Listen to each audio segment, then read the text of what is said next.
चाहे लोग आप पर जो आशीष है उससे बेकार करने की कोशिश करें, वो उसे बेकार नहीं कर सकते, क्योंकि परमेश्वर ने इसे किया और प्रभु की आशीष को बेकार नहीं कर सकते हैं। Hear these praises from a grateful heart. Each time I think of you, the praises start. Love you so much, Jesus. Love you so much. Lord, I love you and my soul sings. Lord, I love you and my soul sings. Here in your presence, carried on your wings. Love you so much, Jesus. Love you so much. How my soul longs for you. How my soul longs for you. Longs to worship you forever. In your power and majesty.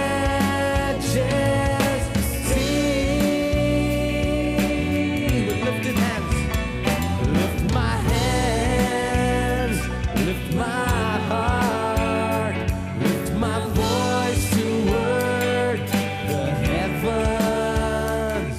For you are my sun and shield. Hear these praises. Hear these praises from a grateful heart. Each time I think of you, the praises start. Love you so much, Jesus. Love you so much. How my soul longs for you. How my soul longs for you. Longs to worship you forever. In your power and majesty.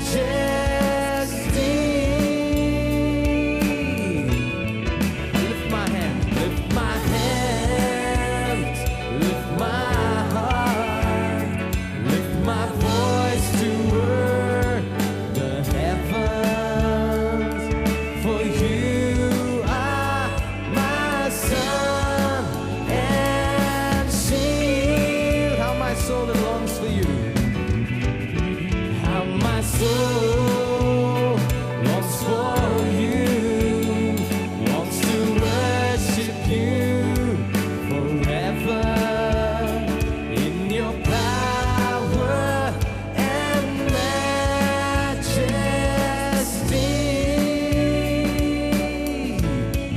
Lift my hands, lift my hands, lift my heart, lift my voice toward the heavens. For you are my sun and shield.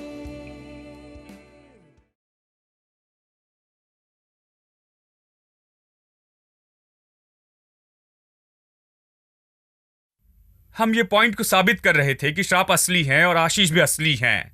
असली हैं। इस्राएल के लोग जंगल से जा रहे थे और उनकी यात्रा में उन्हें बहुत सी विजय पानी थी और रुकावटों पर जय पाना था कि वो प्रतिज्ञा के देश में जा सके। अब एक जगह पर वो किसी खास रुकावट के पास आए। बालाक नाम का एक राजा था और वो बाहर आकर परमेश्वर के लोगों को देखता है और बड़ी भीड़ को देखता है कि वो बड़ी भीड़ में आते हैं। उसने कहा कि ये भूमि के धूल के जैसे हैं। वो यहां आ रहे हैं कि हमारी सारी आशीष को चट कर जाएं। सच में उसने कहा जैसे बैल खेत की घास चट कर जाता है, वो हमारी सारी चीजों को चट करने के लिए आ रहे हैं। हमारे पास जो भी है उसे लेने के लिए आ रहे हैं। उसने सही कहा। प्रभु ने उन्हें वो देश दिया था। वो आ रहे थे कि देश ले ले और प्रभु के लोग बढ़ रहे थे। यानी उसने अंतरराष्ट्रीय श्राप में विख्यात व्यक्ति को बुलावा भेजा कि वो आकर इन्हें श्राप दे, क्योंकि इन लोगों के बारे में एक बात समझ गया था। उसने इन लोगों के इतिहास के बारे में जाना कि ये एक मनुष्य अब्राहम से शुरू हुए और अब बढ़कर इतने लोग हो गए। वो मिस्र नाम के सुपर पावर देश से बाहर निकलकर आए थे। महान चिन्ह और चमत्कार के द्वारा वे छुटकारा पाए थे। इनकी खबर पूरी संसार में फैल गई। कुछ हुआ था, लोगों का ऐसा समूह था जिन पर प्रभु का अनुग्रह वहां पर था, प्रभु की सामर्थ वहां थी। वो अपनी विजय के लिए जाने जाते थे, वो अपने महान बल के लिए जाने जाते। यानी वो इसके बारे में सुनता है और कहता है कि वो ये लोग आ रहे हैं, ये गिनती में बहुत हैं, वो महान हैं। इन लोगों को मिस्र से निकाला गया, वो गुलाम थे, लेकिन इन्हें कोई नहीं रोक सका। ये बाहर आए और हर जगह ये विजय पा रहे हैं। वो हमारे विरुद्ध में आ रहे हैं, वो हमारा देश और सब कुछ ले लेंगे। तो वो श्राप के एक्सपर्ट को बुलाता है। वो जाकर बिलाम को बुलाता, उसका नाम था बिलाम। और बिलाम आता है, श्राप देने के लिए तैयार था, क्योंकि वो दाम मिलने पर आता है। हाँ, वो श्राप देने में एक्सपर्ट था, लेकिन चार्ज ज्यादा थे, राजा उसके क्लाइंट्स थे। वो कहता है ठीक है, मैं आकर इसे करूंगा। और वो आता है और प्रभु से मिलता और कहता है देखो, मैंने उन्हें आशीष दी है, तो उन्हें श्राप नहीं देना। जिन्हें मैंने आशीष दी उन्हें श्राप नहीं दे सकता। प्रभु हस्तक्षेप करता है कि मैंने आशीष दी तो श्राप नहीं दे सकता। वो कहता है ओहो। वो राजा से कहता है बुरी खबर है, मैं श्राप देने के लिए आया था, मेरी फीस लेने के लिए मुझे खुशी है, माफ करना, प्रभु ने आशीष दी, मैं श्राप नहीं दे सकता, प्रभु के विरुद्ध में खड़ा नहीं रह सकता हूं। तो राजा फिर से लोगों को भेजता है, ज्यादा लोग और सामर्थी लोगों को फिर से भेजता है और कहता है ठीक है, ज्यादा कोशिश करना, हम तुझे ज्यादा देंगे, तुझे जो चाहिए वो देंगे, फीस बढ़ाएंगे, दुगना, 3 गुना, 4 गुना, जो भी चाहिए, कोई बात नहीं। वो राजा था, बहुत कुछ था उसके पास। वो कहता है हम तुझे ज्यादा देंगे। यहीं पर जवाब था, वचन 18, बिलाम ने बालाक के कर्मचारियों को उत्तर दिया, चाहे बालाक अपने घर को सोने चांदी से भरकर मुझे दे दे, तो भी मैं अपने परमेश्वर यहोवा की आज्ञा को पलट नहीं सकता कि उसे घटाकर या बढ़ाकर मानूं। उसने कहा यदि राजा घर भर के सोना और चांदी भी दे तो मैं ये नहीं कर सकता। अब हम 120 स्क्वायर फीट के घर के बारे में नहीं कह रहे हैं, हम हजारों स्क्वायर फीट के महल के बारे में कह रहे हैं। और वो कहता है कि यदि तू अपना महल भरकर भी मुझे सोना और चांदी दे तो भी मैं नहीं कर सकता, जो भी फीस हो नहीं कर सकता, मैं इसे नहीं कर सकता, मैं इसे नहीं कर सकता। वो कहता है मैं चाहता हूं कि आप देखें कि यह कितना मुश्किल है कि प्रभु ने अपने लोगों पर जो आशीष रखी है उसे बेकार कर दे। हम यही देख रहे हैं। मैं चाहता हूं कि आप देखें कि इस्राएली लोग, प्रभु के लोग आशीषित हैं और श्राप देना मुश्किल था। देखिए, ये बालाक समझता था कि ये कैसे काम करता है। वो समझता था कि उन पर आशीष है इसलिए वो विजयी हैं, उन पर आशीष है इसलिए वो बलवान हैं, उन पर आशीष है इसलिए वो आगे बढ़ रहे हैं। वो कहता है कि यदि मैं उन्हें श्राप दूं तो उन पर जय पाऊंगा, यदि मैं श्राप देने वाले को बुलाऊं जो श्राप देगा तब मैं उन पर जय पाऊंगा। उन्हें श्राप दिए बिना उन पर जय नहीं पा सकता। उनकी आशीष दूर किए बिना, आशीष बेकार का श्राप दिए बिना मैं कुछ नहीं कर सकता हूं। वो इतना जानता था। आज बहुत से लोग यही नहीं जानते हैं। बहुत से विश्वासी लोग ये नहीं जानते कि वो कितने आशीषित हैं, किस तरह से वो आशीषित हैं। शैतान को आपकी आशीष बेकार करनी होगी और बहुत कुछ बेकार करना होगा। मेरे दोस्तों, आशीष कैसे पूरी हो गई? यीशु मनुष्य के रूप में आया, क्रूस पर मरा, अपना लहू बहाया, मनुष्य जाति का श्राप खुद पर लिया, ये सब कुछ हो गया। अब ये कैसे बेकार करेगा? और परमेश्वर ने यीशु को मुर्दों में से जिलाया कि अब्राहम की आशीष हम तक आ सके कि श्राप चले जाए। तो अब वो उसे कैसे बेकार करेगा? वो बहुत अद्भुत तरीके से जो हुआ है कि आशीष को बेकार करना इतना आसान नहीं है। प्रभु ने अपने लोगों पर आशीष कही थी। वो कहता है इसे बेकार करना इतना मुश्किल है। मुझे घर भर के सोना और चांदी दे तो भी नहीं कर सकता, चाहे जो भी फीस दे नहीं कर सकता। आज मैं आपको शाश्वती देना चाहता हूं। यदि आप परमेश्वर की संतान हैं, यदि आपने यीशु पर विश्वास किया, यदि उद्धार पाया, तो आप आशीषित व्यक्ति हैं। देखिए, मैं बहुत गड़बड़ी दूर करना चाहता हूं कि दोनों होंगे, यानी आप आशीषित हैं लेकिन शायद श्राप होंगे। देखिए, इन्हीं के बारे में बता रहा हूं। कुछ लोग विश्वास करते हैं कि गलातियों 3:13 पर मैं विश्वास करता हूं, लेकिन जानते, एक भाई मेरे घर में आए थे और उन्होंने अपनी आंखें बंद करके प्रार्थना की और उन्होंने देखा कि 2 श्राप हैं। मैं अभी इसी के बारे में कह रहा हूं। क्या आप उस भाई पर विश्वास करेंगे और जो प्रार्थना के बाद उन्होंने कहा उस पर, या गलातियों 3:13 पर विश्वास करेंगे? गलातियों 3:13 कहता है कि श्राप यीशु पर आया, आशीष आप पर आई है। ये लेन देन हो गई है। आपके लिए कोई श्राप नहीं, आप आशीषित हैं, आशीषित व्यक्ति हैं। मैं बिलाम और बालाक की कहानी के द्वारा बताने की कोशिश कर रहा कि चाहे लोग आप पर जो आशीष है उससे बेकार करने की कोशिश करे, वो उसे बेकार नहीं कर सकते, क्योंकि परमेश्वर ने इसे किया। और प्रभु की आशीष को बेकार नहीं कर सकते हैं। प्रभु की आशीष इसलिए नहीं कि कोई उसके साथ में खिलवाड़ कर सके। कोई जादूगर, कोई भी बस आपके जीवन में आकर आपके जीवन के साथ खिलवाड़ नहीं कर सकता कि जो चाहे वो कर सके। इसे आप अपने मसीह मन से निकाल दें। असंभव है, यह असंभव है। देखिए, यह इसलिए कि हम विश्वास करते हैं, यह इसलिए कि हम विश्वास करते कि हो सकता है हम शैतान के लिए द्वार खोलते। शैतान और उसकी आत्माएं आपके जीवन में ऐसे नहीं आ सकती है कि जो चाहे वो आकर कर लें, और यह वचन यही साबित करता है। चलिए आगे पढ़ते हैं। अब वो कहता है, ये कहने के बाद, कि चाहे जितना भी दे मैं नहीं कर सकता। वचन 19, इसलिए अब तुम लोग रात को यहीं टिके रहो, ताकि मैं जान लूं कि यहोवा मुझसे और क्या कहता है। और परमेश्वर ने रात को बिलाम के पास आकर कहा, यदि वे पुरुष तुझे बुलाने आए तो तू उठकर उनके संग जा, परंतु जो बात मैं तुझसे कहूंगा उसी के अनुसार करना। वो अभी भी उसे सहमत करना चाहते थे, तो प्रभु कहता है, ठीक है, यदि वो तेरे पास आए तो उनके साथ जाना। ठीक है। अब बिलाम भोर को उठा और अपनी गधी पर काठी बांधकर मोआबी हाकिमों के संग चला, और उसके जाने के कारण परमेश्वर का कोप भड़क कर उठा। अब रुकिए एक मिनट। लोग कहते, देखिए भाई, प्रभु ने जाने के लिए कहा, अब क्यों गुस्सा है? देखिए, इसलिए गुस्सा है क्योंकि उसने कहा यदि वो तुझे लेने के लिए आए तो जाना। लेकिन ये तो पहले तैयार हो गया, जाने के लिए तैयार हो गया, क्योंकि उसके मन में सोना चांदी था।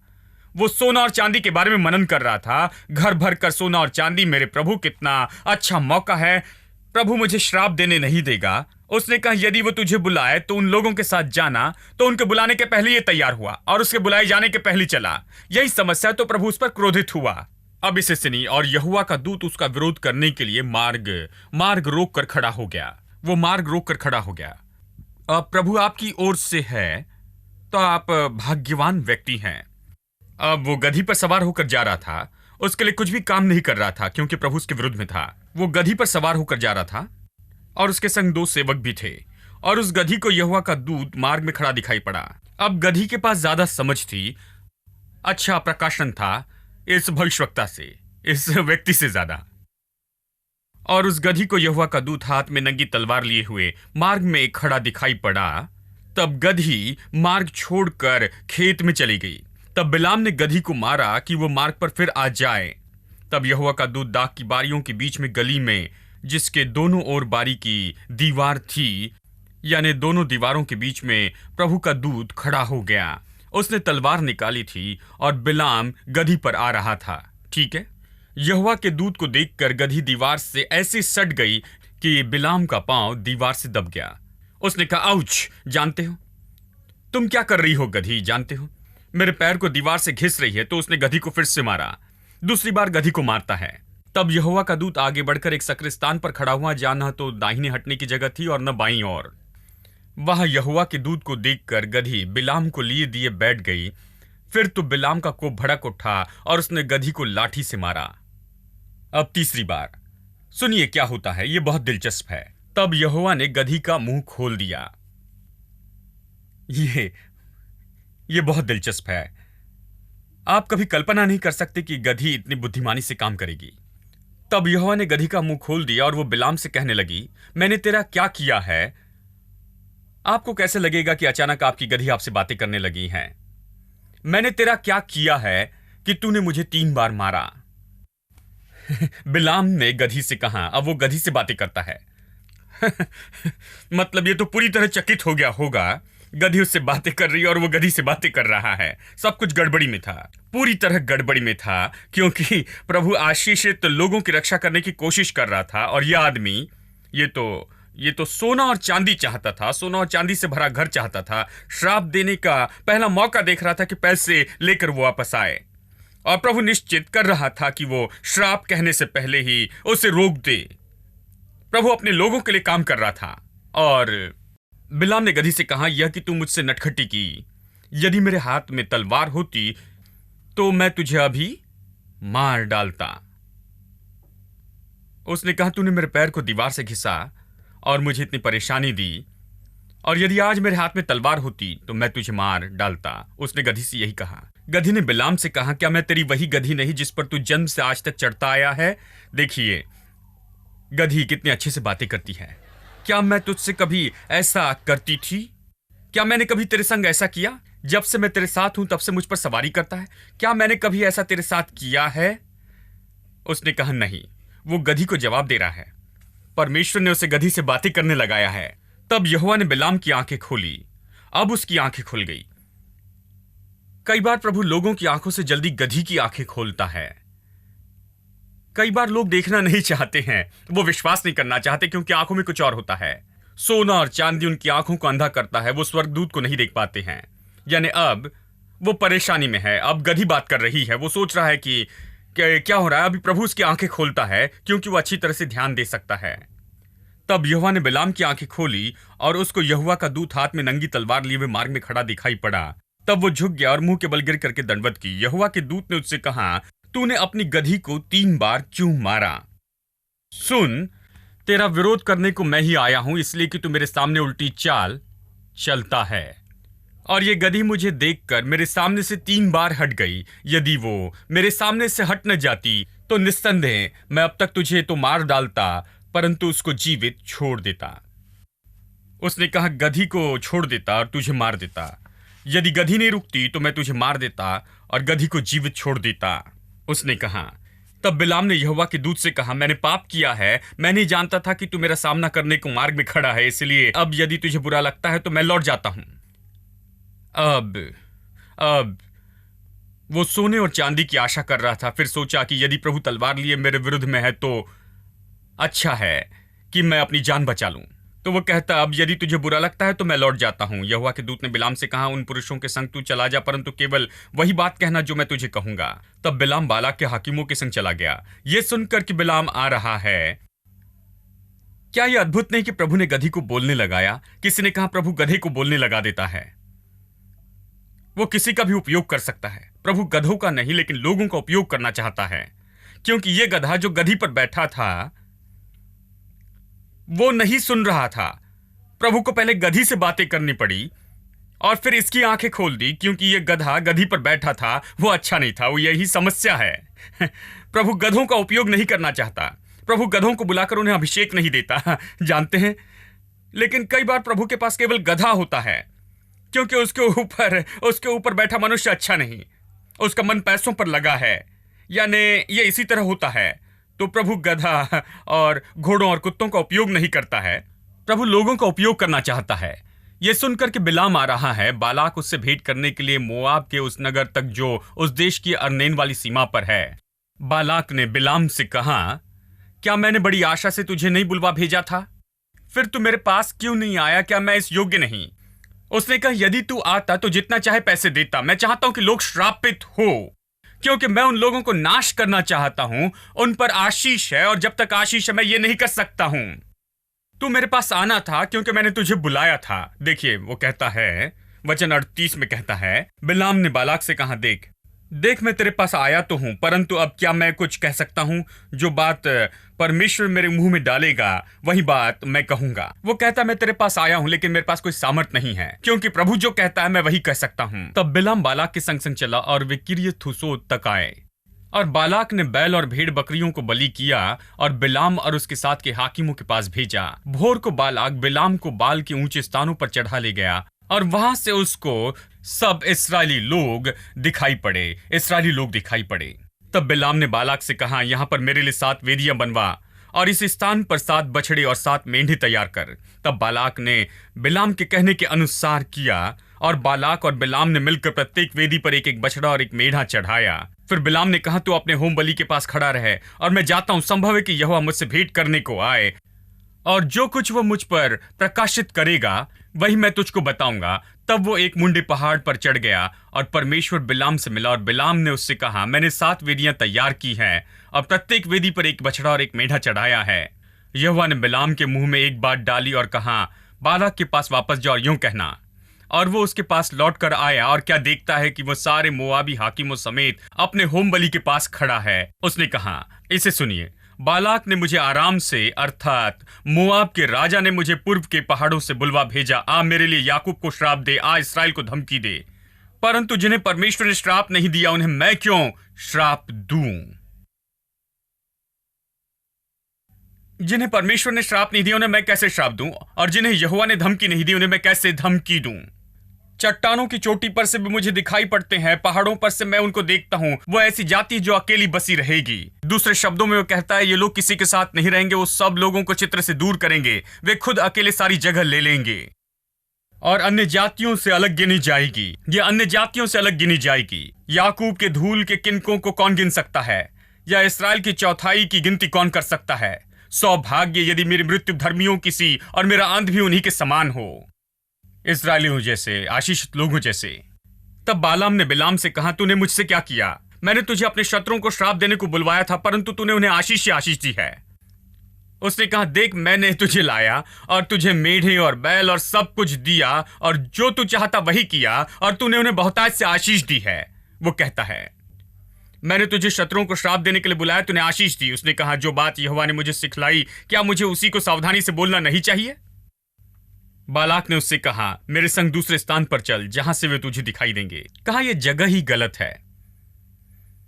शायद इस जगह से तुम बड़ी भीड़ देख रहे हो। अब तू उन्हें श्राप देना नहीं चाहता है, तो मैं तुझे एक और जगह ले जाता हूं। वो थोड़े ही देखेंगे, तू नहीं डरेगा, उन्हें श्राप देगा। तो वो कहता है, मेरे संग दूसरे स्थान पर चल, जहां से वो तुझे दिखाई देंगे, केवल बाहर वालों को देख सकेगा, वहां से उन्हें मेरे लिए श्राप दे। वो यही चाहता था, वो इतना चाहता था कि श्राप कहा जाए। उसने कहा, प्लीज उन्हें मेरे लिए श्राप दे, वहां से, यदि यहां से नहीं तो वहां से कोशिश करते हैं। तो वो उसे सिपौम के मैदान में लाया। ये सब वचन 16 देखिए। और यहोवा ने बिलाम से भेंट की और उसके मुंह में एक वचन डाला, यानी दूसरी बार, और कहा, बालाक के पास लौट जा और यूं कहना। और वो उसके पास गया, और क्या देखता है कि वो मोआबी हाकिमों समेत अपने होम बलि के पास खड़ा है। और बालाक ने पूछा, यहोवा ने क्या कहा? तब उसने कहा, हे बालाक, मन लगाकर सुन, यानी उसने कहा, राजा खड़ा हो जा, मैं कहना चाहता हूं। वो खड़ा हुआ कि प्रभु क्या कहता है उसे सुने। हे सिप्पोर के पुत्र, मेरी बात कान लगा। ईश्वर मनुष्य नहीं कि झूठ बोले, और वो ना आदमी है कि अपनी इच्छा बदले। क्या जो कुछ उसने कहा उसे न करे? क्या वो वचन देकर उसे पूरा न करे? अब ये खास वचन कहा जाता और विश्वासी इसे जानते हैं कई युगों से युगों तक। मैं इसे इतने समय से जानता हूं, लेकिन केवल कई साल बाद मैंने जाना कि यह किस संदर्भ में कहता है। यह कहता था इस आशीष के संदर्भ में जो इस्राएलियों पर थी, और ये अयोग्य थे कि आशीष को बेकार करे, और उन्हें श्राप देने की वो कोशिश करता लेकिन नहीं दे पाता। और इसी संदर्भ में परमेश्वर बिलाम के द्वारा ये शब्द कहता है, परमेश्वर मनुष्य नहीं कि वो झूठ बोले। दूसरे शब्दों में कहता है, परमेश्वर आशीष कहता है तो मनुष्य नहीं कि वो झूठ बोले। वो आशीष कहता और वो पूरी होगी। ये कहा गया और वो पूरा होगा, और कोई भी इस आशीष को दूर नहीं कर सकता। कोई व्यक्ति इस मंजिल को बदल नहीं सकता। प्रभु ने इस मनुष्य पर आशीष कही और वो मनुष्य आशीष पाएगा, बस यही। प्रभु झूठ नहीं कहता। प्रभु मनुष्य नहीं कि झूठ कहे। आपने ये वचन बहुत बार सुना है, लेकिन ये संदर्भ में है, यह आशीष के संदर्भ में है। और मनुष्य का पुत्र नहीं कि पश्चाताप करे। प्रभु अपना मन नहीं बदलता कि एक बार आशीष देकर दूसरी बार वो श्राप नहीं देता। प्रभु नहीं कहता कि अब आशीष दूंगा फिर श्राप दूंगा, नहीं। वो मनुष्य का पुत्र नहीं कि पश्चाताप करे। पश्चाताप का अर्थ अपना मन बदल दे, अपने विचार बदल दे। फिर ये कहता है, क्या जो उसने कहा उसे न करे, मतलब जो उसने कहा उसे नहीं करेगा क्या? और क्या वो वचन देकर उसे न करे, मतलब उससे फिर जाए। दूसरे शब्दों में उसने आशीष कही है, क्या वो उसे नहीं करेगा? वो भलाई नहीं करेगा। उसने आशीष कही है, वो जरूर पूरी करेगा, उससे जरूर पूरी करेगा, वो भलाई करेगा। प्रभु आपसे कहे हुए शब्दों पर खड़ा रहेगा और उसे जरूर पूरा करेगा। परमेश्वर मनुष्य नहीं, वो झूठ नहीं कहता, वो अपना मन नहीं बदलता। ये नहीं कि आज हाँ कहे और कल नहीं कहे। और इसके साथ नया नियम कहता है, परमेश्वर की सारी आशीषें हाँ और आमीन में है, हमारे लिए मसीह यीशु में है। कभी नहीं नहीं, हमेशा हाँ और आमीन में है मसीह यीशु में। परमेश्वर ऐसा नहीं कि आज हाँ कहे और कल नहीं कहे। ये हमेशा हाँ और हाँ और हाँ और हाँ और हाँ में होता है मसीह यीशु में।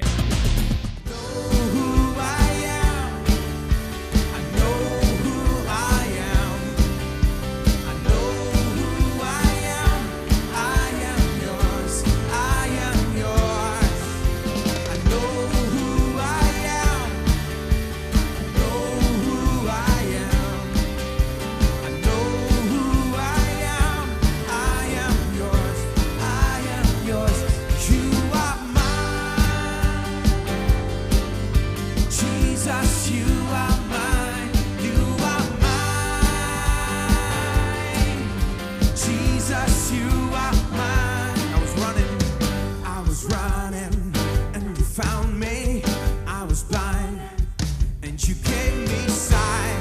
You put a song of praise in me. Oh, I was broken and you healed me. I was dying and you gave me life. Lord, you are my identity. I know. Do you know? I know who I am. I know who I am. I know who I am. I am yours. I am yours. I know who I am. I know who I am. I know who I am. I am yours. I am yours. You are mine. Jesus, you are mine. You are mine. Jesus, you are mine. You are mine. Jesus, you are mine. You are mine. Jesus, you are. I am forgiven. I am your friend. I am accepted. I know who I am. Make this confession. I am secure. I'm confident.